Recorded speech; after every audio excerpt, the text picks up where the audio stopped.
अब ये फसाद का क्या ताल्लुक है रिस्क के साथ, इसको भी जरा मुख्तसर नोट कर लीजिए। इस दुनिया में इंसान को जो कुछ भी मिलता है ये अल्लाह की देन है, उसका रिस्क है।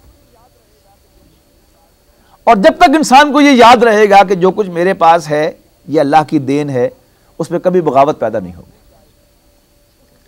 जिस दिन से ये बात भूल जाएगी उसी दिन से बगावत जो है वो सर उठाना शुरू कर देगी।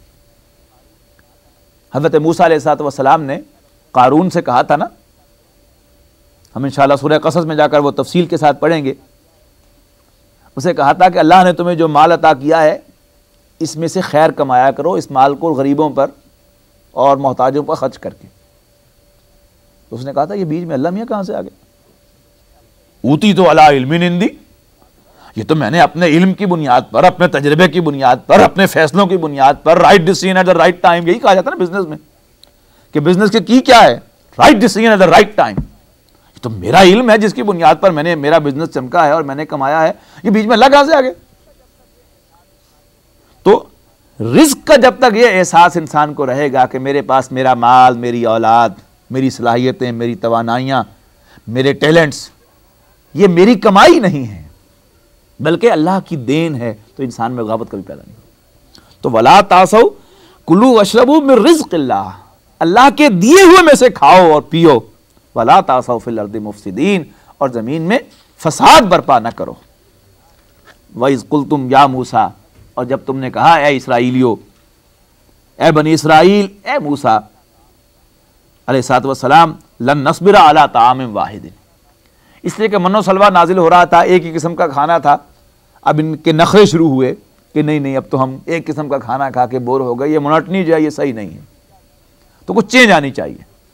और चेंज भी क्या की, कहाँ वो बटेरे आ रहे थे उनके पास, तो उसकी बजाय उन्होंने क्या कहा कि हमें तरकारी खानी है, जो ज़मीन से उगने वाली जो पैदावार है हमें वो चाहिए। वइज़ कुल्तुम, जब तुमने कहा या मूसा, ए मूसा, लन नस्बिरा अला ताअमिन वाहिदिन, हम एक ही खाने किस्म के खाने पर सब्र नहीं कर सकते, बहुत हो गई। फदउ लना, तो पुकार हमारे लिए अपने रब को, युखरिज लना, के वो निकाले हमारे लिए, मिम्मा तुम्बितुल अर्दु, वो चीज़ें कि जो ज़मीन उगाती है, मिम बकलिहा व क़िस्साइहा व फूमिहा व अदसिहा, यानी तरकारी, ककड़ी, गेहूँ, मसूर और प्याज वगैरह। यह अल्फाज के तर्जमे जो हैं वो मुख्तलिफ लोगों ने किए हैं मुख्तलिफ। ये मैंने जो तर्जमा आपके सामने पढ़ा है ये मौलाना फ़तेह मोहम्मद जलंधरी साहब का है। क़ाला, हज़रत मूसा हैरान होकर कहने लगे, अतस्तब्दिलून अल्लज़ी हुवा अदना बिल्लज़ी हुवा खैर, फूमिहा व बदसिहा अदसिहा व बसलिहा। क़ाला, हज़रत मूसा ने हैरान होकर कहा, अतस्तब्दिलून अल्लज़ी हुवा अदना बिल्लज़ी हुवा खैर, कि क्या जो चीज तुम्हारे पास इतनी उम्दा है तुम उसको रिप्लेस करना चाहते हो थर्ड क्लास चीज से? इहबितू मिस्रन, तो चलो दफा हो जाओ, फिर उतरो शहर में, ये लो तुम्हारे लिए ये बस्ती जो है ये की जा रही है, जाओ इसमें दाखिल हो जाओ, इसमें खेती बाड़ी करो, खुद उगाओ और खाओ। फ़इन लकुम मा सअल्तुम, तो तुम्हारे लिए है जो कुछ तुमने मांगा।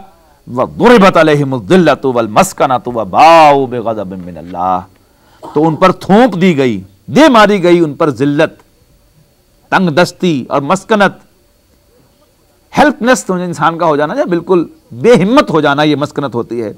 तो उन पर जिल्लत और मस्कनत दे मारी गई।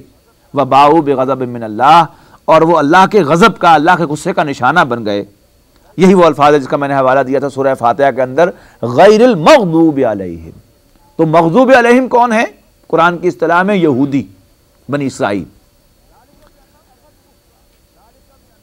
ज़ालिका बिअन्नहुम, ऐसा क्यों हुआ? ज़ालिका बिअन्नहुम कानू यकफुरून बिआयातिल्लाह, ऐसा इसलिए हुआ कि उन्होंने इनकार किया अल्लाह की आयात का। वयक़्तुलून अन्नबिय्यीन बिग़ैरिल हक़, इसलिए कि वो अल्लाह की आयात का इनकार किया करते थे और नबियों को नाहक कत्ल किया करते थे। ज़ालिका बिमा असौ, और ऐसा इसलिए हुआ कि उन्होंने नाफरमानी की। व कानू यातदून, और सिर्फ नाफरमानी नहीं की, नाफरमानी में हद से बढ़ गए। इन्नल्लज़ीना आमनू वल्लज़ीना हादू वन्नसारा वस्साबीना मन आमना बिल्लाहि वल यौमिल आखिरी व अमिल सालिहन फलहुम अजरुहुम इंदा रब्बिहिम ला खौफुन अलैहिम वला हुम यहज़नून। ये कुरान मजीद के मुश्किल मकामात में से है।